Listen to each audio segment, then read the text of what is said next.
Welcome to CivilNet. My guest today via Skype from Istanbul is Andrew Finkel of P24 independent media platform. Andrew, thank you for joining us once again. My great pleasure. We have a lot of things going on. It is the centennial year of the Armenian Genocide.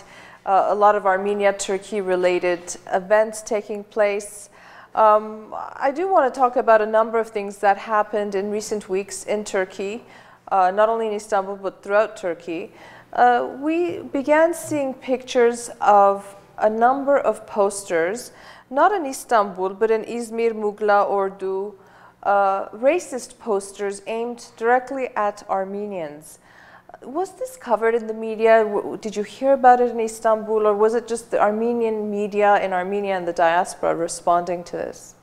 There haven't been widespread press reports of these incidents, very unfortunate incidents. I think the supposition is that as nasty and as unpleasant as these events were, ultra-nationalists holding posters more or less gloating about the success of the genocide.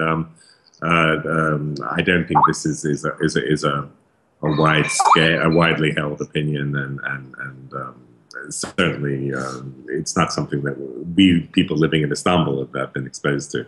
Right. I mean, you've been living in Turkey for a number of years. I'm just wondering, is it because it is the centennial year that perhaps we are seeing more of this? Again, not in Istanbul so much, but in the eastern parts of the country. Well, maybe not so much the east, but in provincial parts of the country. I think, they certainly maybe in the Kurdish areas in the Far East and the former Armenian territories that there is a certain amount of sympathy, I think, with Armenians as being yet another, someone who's a memory that has to be preserved and which is being erased over. Now, I think the issue is, of course, yes, as you say, this is the centennial year. This is produced a huge, well of ambivalence within Turkey itself. On one hand, it feels, there is a sort of stirring of opinion that yes, it's about time that Turkey dealt with this issue, that it's gone on too long, that they have to deal with it, and then at the same time, there's a feeling that, well, they really can't deal with it, that neither the politicians nor the people who support those politicians are really mature enough to deal with genocide recognition. So there's an attempt to sort of, at the fringes, as it were, to support Armenian cultural events, to recognize the contributions which Armenians have made to Ottoman and Turkish history. At the same time, there's a sort of a finger wagging, a warning saying, we can do that, but that's really as far as we're prepared to go at this particular time. So it's yeah. Certainly we've been speaking with many colleagues, with many Turks, and all of them, and academic scholars in the United States and in Europe, and they're all saying that this year, really, there is not going to be a change in Turkish policy regarding the Armenian genocide. Yeah, I mean, you have to remember that after the centennial in April, there's an election in Turkey in June. So I don't think any Turkish politician is going to be brave enough to let genies out of bottles ahead of elections. Yeah, and speaking about April, of course, I'm sure most of the world knows that this year President Erdogan decided to hold the centennial of the Gallipoli campaign on April 24. And certainly this was met with great cynicism in Armenia and in the diaspora, because clearly it was understood that he was doing this in an attempt to divert attention away from the centennial. About 2 weeks ago, the Zaman, or about a week ago, the Zaman, which is a relatively respected newspaper, wrote a story saying that the Gallipoli commemorations had been cancelled because of lack of international presence by heads of state. And then this was refuted. I mean, it was on again, off again, and now back on again. This is interesting. When a newspaper reports something of such importance and then it turns out not to be true, is it the state of the media, or was this perhaps a ploy by somebody to, bring the issue up again? Far be it for me to unravel conspiracies within Turkey and Turkish media, but I think as you rightly say, the attempt to stage a commemorative event for the Gallipoli landing, the Gallipoli, the struggle of the Turkish nation to fight back an invasion in Gallipoli. It normally happens in March, and in fact, there will be an event in March this month. But they also clearly, I think, to distract from the centennial commemorative ceremonies, have decided to hold a ceremony on the 24th of April. Now, the 24th of April, of course, we know is meaningful for the Armenian community, but the 25th of April, of course, is Anzac Day. It's the day that is, you know, there's a huge celebration. Of course, it's the centennial of Anzac Day as well. So many world leaders, including, you know, the Prime Minister of Australia, will be in Turkey, and I suppose the Turkish government thought this was too rich an opportunity to pass up, so they decided to have a sort of a ceremony the previous day in which they could take advantage of the fact that many world leaders would actually be there for the Anzac Day celebrations.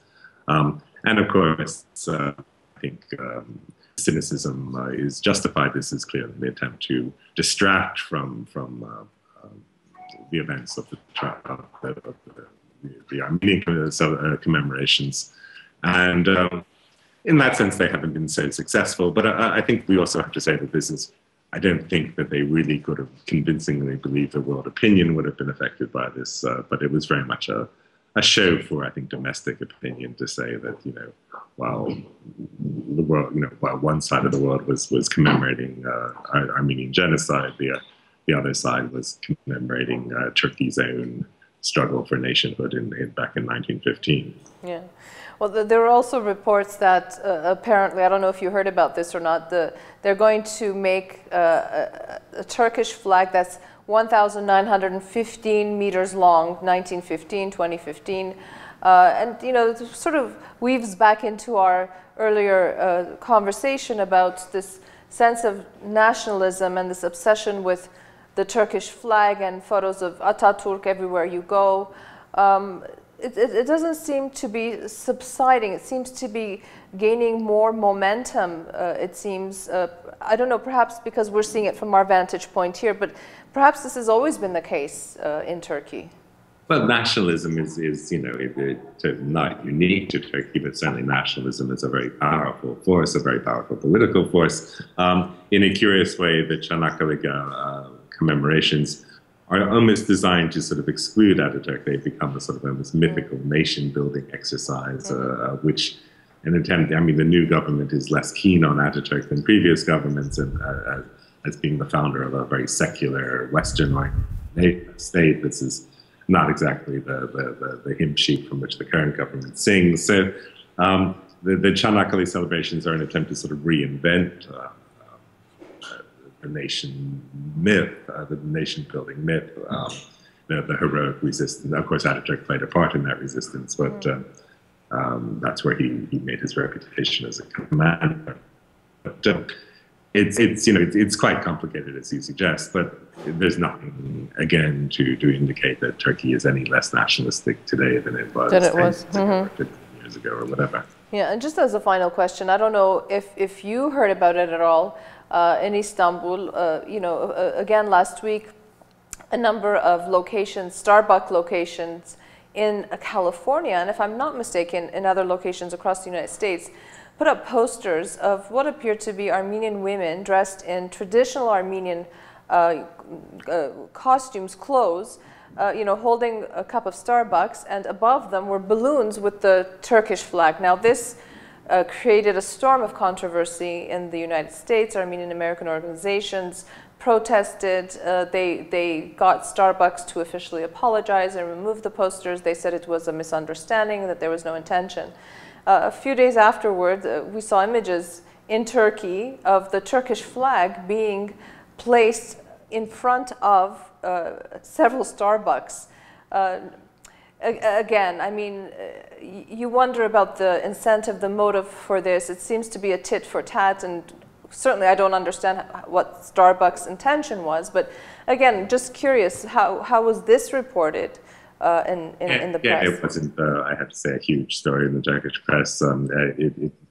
Clearly, some people were hurt by this, and there is a huge, there is the sense that anything you can do, we can do, even sillier than you can.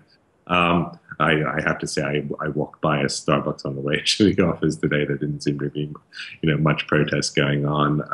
Starbucks, you have to remember, is still a sort of minority luxury product in Turkey. It's most Turks will go to the tea house or the coffee house. They won't invest in a rather expensive mug of coffee at Starbucks. Right. Well, Andrew, thank you. Thank you for trying to help us understand a little bit better what's going on. I'll let you know. Not everything is understandable, of course. Yeah, sure. Well, thanks very much for joining us once again this week. Take care. I'd like to remind our viewers that my guest was Andrew Finkel of P24, an independent media platform in Istanbul. Stay with CivilNet.